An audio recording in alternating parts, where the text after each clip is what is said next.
that time of the week where we bring in NFL film senior producer Greg Cosell to break down some of the X's and O's for Bills Dolphins here in Week 8.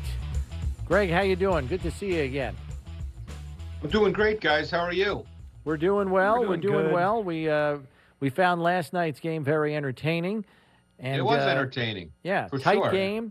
And unfortunate for A.J. Green that he didn't get the check at the line. Steve was kind of breaking it down for our listening audience.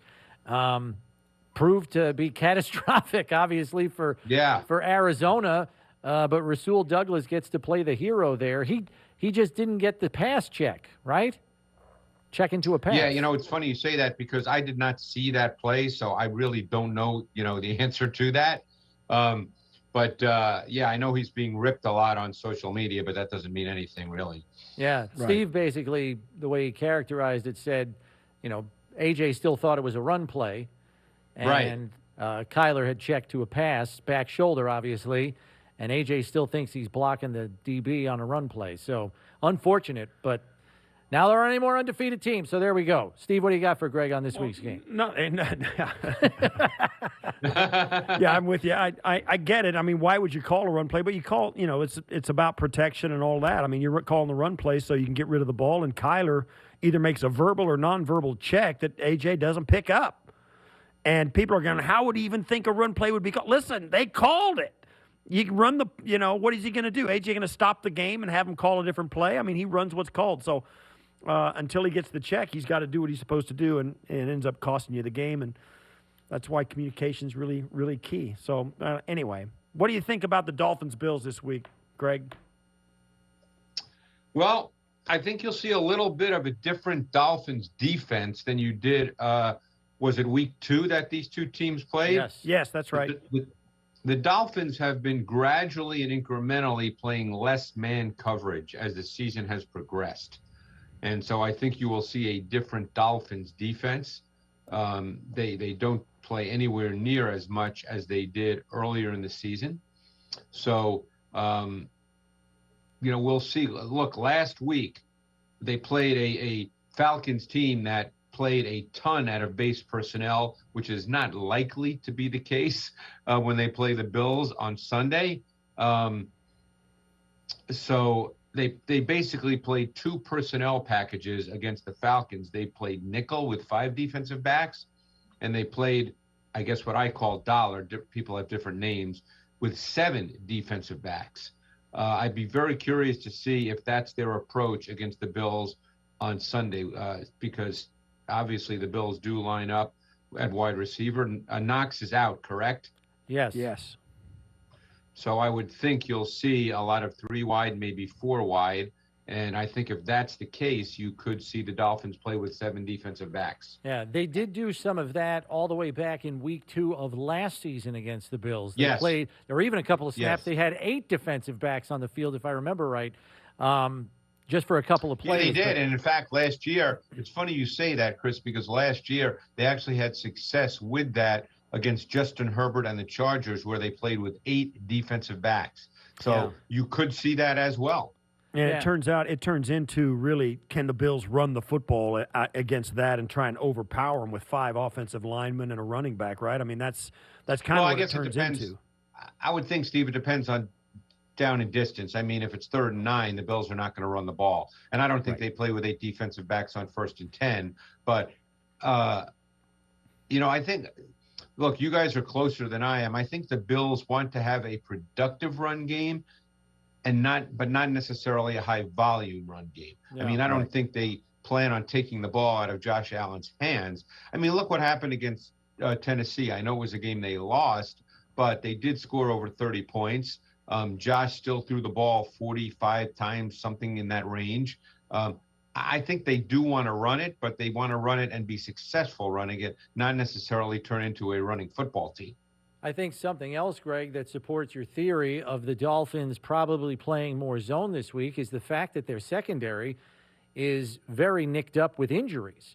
The top 2 corners, Byron Jones and Xavier Howard, are both limited this week in practice with multiple injuries. They don't just have one injury. Like, it's a shoulder and a groin. It's an Achilles and something else. So those two guys are nicked up. Igbenogany's been limited in practice. So, and I think one of their safeties, Brandon Jones, is also nicked up and limited. So I think those situations support your theory of playing zone and facing the quarterback more than turning and running with receivers all day. Well, they could well take the approach that the Titans essentially took 2 weeks ago, which is let's rush 4 and play predominant zone coverage behind it, make Josh Allen and this offense throw 8-yard balls and see if they can keep going down the field with 9, 10, 11 plays. Because, obviously, look, I think one thing that's been missing a little bit from the Bills offense this year has been the explosive pass plays. We haven't seen quite as many as we did a year ago. So it would not surprise me if the Dolphins take that approach and in some ways force the Bills to be a little more balanced, to feel like, hey, we need to run the ball a little bit if we're going to have to run 8, 9, 10 plays. Right. And one of the things I noticed, I watched the Miami-Atlanta game this morning, just real quick. And it seemed to me like when the Dolphins end up being down 13 points in the fourth quarter, they got to score twice to get it. And they actually do take the lead with 2.5, 3 minutes to go in the game. But one of the things they did to get back in the game and did it effectively was push the ball down the field. I didn't see Tua do that a lot and haven't seen him do it a lot. But when the chips were down, it really seemed like they did a better job. Now, certainly Atlanta was in a 13-point cushion. But nevertheless, it did seem like Tua knew where to go with the football, seemed more comfortable throwing the football down the field. But you don't see that as a regular part of their offense. No, you don't. I think Tua is kind of what we know that he is. I think his game's built on efficiency. He's a rhythmic ball distributor, and he's essentially, Steve, a short to intermediate level thrower. He plays with a relatively refined sense of timing. Ball comes out, ball comes out. I think he needs to be schemed by the pass game. He's not a drive thrower. He's not particularly mobile. So I think that the passing game must present the reads and the throws within structure so he can play within timing and rhythm. And some of those throws you mentioned, which did come on those final 2 series, the Falcons, who, by the way, do not have a very good secondary relative to what the Bills put out there, they were playing a lot of zone coverage at that point and not really challenging them very much. And then to take their offense a step further, Greg, I'm kind of I was surprised to see this. I know they've had trouble running the football. I realize there's been a fair number of games in which they've been behind on the scoreboard and had to play catch-up. But they lead the league in passing percentage at 67.1%. That is a huge number.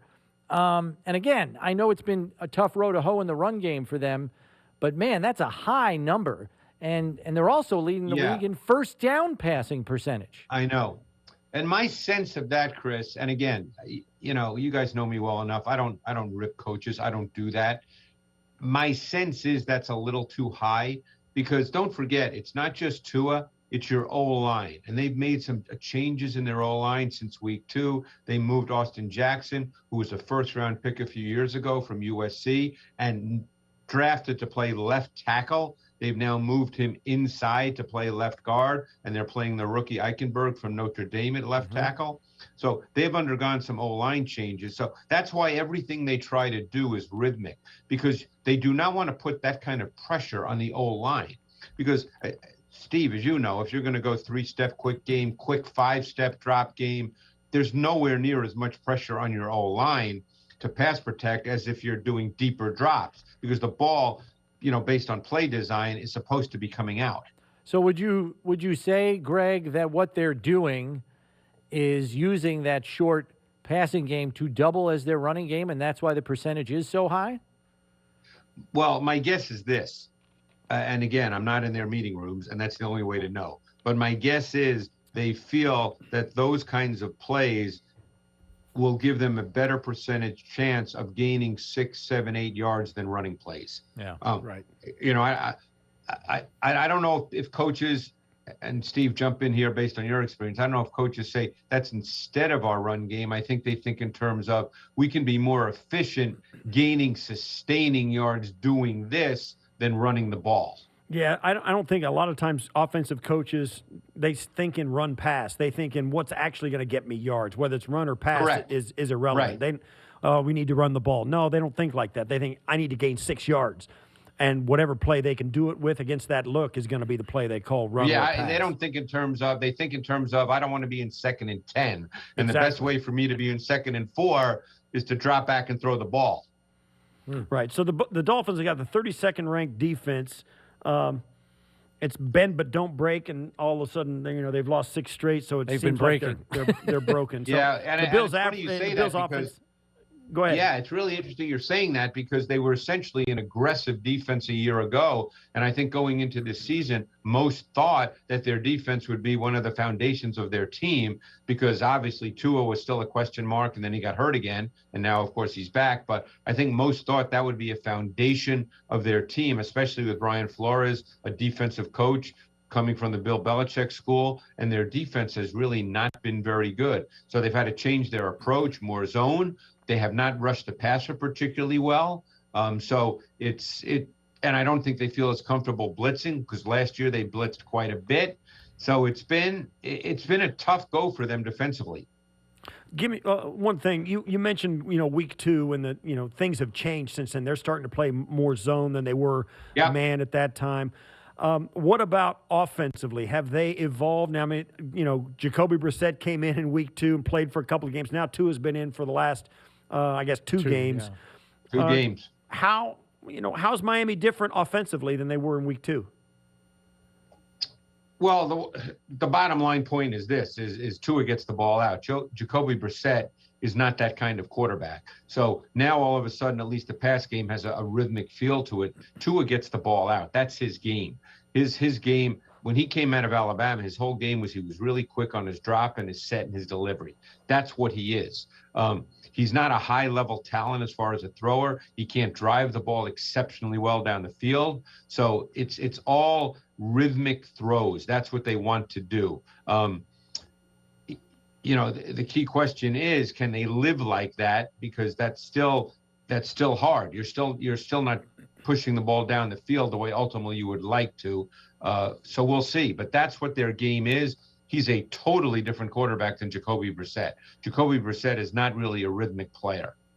Yeah, and you would say that could work and you could stay on schedule in terms of down and distance with that approach, especially if you can get some yards after the catch. But they're not getting that either, Greg. I think they're 30th in the league in yards after catch, which, with a guy like Jalen Waddle or Gesicki, you're like, how is that number so low for the Dolphins? But it is. Yeah, and that's a hard question to answer, but we'll see. Look, this past week they played a ton out of 12 personnel. They played 80% of their snaps this past week with 2 tight ends on the field. Think about that. I mean, nobody does that in the NFL. And one reason I believe they do that is I believe they think Gesicki, with his alignment and route versatility, allows them to do it because there's many, many plays in which he's a split receiver and he can run intermediate and vertical type routes. So I think they feel comfortable doing that. We'll see if that's their approach this week. There's a lot of injuries for them at the receiver position as well. Is Devontae Parker due to play this week, or is he still out? He's been limited in practice this week, so I think the way it's trending, it looks like he's going to be questionable. Yeah. Well, I've been limited in practice too this week. Yeah. The Dolphins will go 12 personnel, but the other one of those tight ends would be Gesicki, and he's Big 11. He's a wide receiver. It's like Big 11. Yeah. Because the other tight ends are tight ends. It's Shaheen or Smythe. Yeah, basically what they're doing is they're trading out the second tight end behind Gesicki for a wide receiver because you can say Gesicki's a single tight end, but it's really he's a wide out. Yeah, and I think it's the same point we were making before in a different way. They obviously feel that Gesicki out there is better than putting a wide receiver out there, that he's better than whatever wide receiver is the next man up. Right. Let's go around the league a little bit before we let you go here. You know, the Bills beat Pat Mahomes and the Chiefs 2 weeks ago by 18 points. The Tennessee Titans beat the Chiefs in their building, in the Titans building. Yes. The Chiefs' struggles are real. Where do you think they start? Yeah, I think they're multiple, and maybe we don't have enough time. Clearly, Patrick Mahomes is not playing very well. I think there's a lot of unnecessary movement to his game. Many might say he's always played like that. Yes, he has to some degree. But as you know, Steve, a lot of those plays do have a random feel to it. So they don't always end up with a positive. We've just seen so many positive results over the last couple of years that I think people just assume that every time he moves, something good is going to happen. But he's moving now before he needs to. My sense is, and this is purely based on tape study, but this is my sense, that he's anticipating pressure, he's perceiving pressure, and he's feeling that he has to move when he doesn't really need to. And the other part is they don't really have a run game. Much of their run game is RPO based. And I happen to be a believer that at the NFL level, and the RPO game is not a true run game. With the Colts, Greg, it looks like Carson Wentz is building confidence personally. Yep. Liked his performance against San Francisco in the deluge last week. They're a healthier team than they were at the start of the year. He's got a running game to support him. Do you think this is a team on the come here? Because they seem to be trending in that direction. I think they're going to give the Titans all they can handle this week. Yeah, well, Wentz has played very well, and I think they've helped him in many ways. You know, in talking to quarterbacks over the years, many believe that you develop a better feel for the rhythm and timing of the pass game when you're under center. Now, that's not universally true. There are some quarterbacks who love being in the gun. But one thing that the Colts have done is they've put Wentz under center. They've really utilized the play-action pass game. He's very rhythmic now in the way he plays. The ball comes out. He no longer gets stuck in the pocket. He no longer moves frenetically. There's much more of a calmness and composure and poise to his game. And Wentz is throwing the ball very, very well. His ball placement has been far better than it was the previous 2 years in Philadelphia. Well, let's stick with a couple of other contenders in the AFC, particularly the Chargers. They host New England. Is New England's defense going to give Justin Herbert some problems this weekend? Well, it did last year, as you may remember. They beat them 45-0. Shut out. Yeah, I don't think it'll be the same game this year, but you know that Bill Belichick will have some things that to show Justin Herbert. Now, they're still more man-based, so I think it will work off their man concepts, whether who they choose to double in given situations, whether they decide to play a robber in the middle of the field. I'd be very surprised if when you get to third down that they did not double Keenan Allen at some point. Now, that, again, none of this stuff's 100%, as you know, Steve. Nobody does something every single time in every single situation. But I would think that Bill Belichick will try to show Justin Herbert some different things, although I think a wild card in this game is Mike Williams. He's having a really good year. He's a tough man-to-man matchup, and he's healthy. Last one, Greg, Saints, Bucks. Jameis Winston knows how to throw it to Alvin Kamara, but he's having a monumental problem connecting with his receivers all that often. The passing game isn't what it used to be down there. Do they have any hope at all of Winston keeping pace with Brady? I just don't see it. Well, the way I'd answer that is this. The Saints are not afraid to play man-to-man against the Bucks. Yeah. The Lattimore-Evans matchup has been a really good one. Lattimore has done a really good job over the last couple of years against Evans. They're not afraid to match up with their other corners, Gardner Johnson in the slot, the rookie Adebo and Roby outside. They play more two-man coverage, man across the board, two deep safeties than any team in the NFL. So they are not afraid to be aggressive matching up. So, again, I'm not going to sit here and say, they're going to hold the Bucks to 3 points, but I don't think this is that easy a game for the Bucks offense either, Chris. Yeah. They just traded for Mark Ingram to bring him back from Houston. Does he make what do you make of that?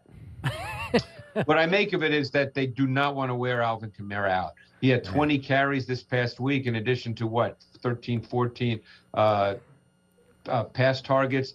I think they're feeling like it's too much for Kamara. And I don't think that Ingram needs to carry the ball 20 times a game and average 5 yards a rush, but they need to at least have him get some volume and use Kamara more as a receiver with maybe only 7 or 8 or 9 carries in a given week. Hey, maybe there's a week Kamara gets 14 or 15, but I don't think they want Kamara getting 13 pass targets and 20 carries on a weekly basis. Yeah, he'll never make it in the 17-game schedule. No, There's no way. No. All right, Greg, as always, thanks very much. We'll catch up with you next week. Thanks, Greg. All right, guys, appreciate it. Thank you.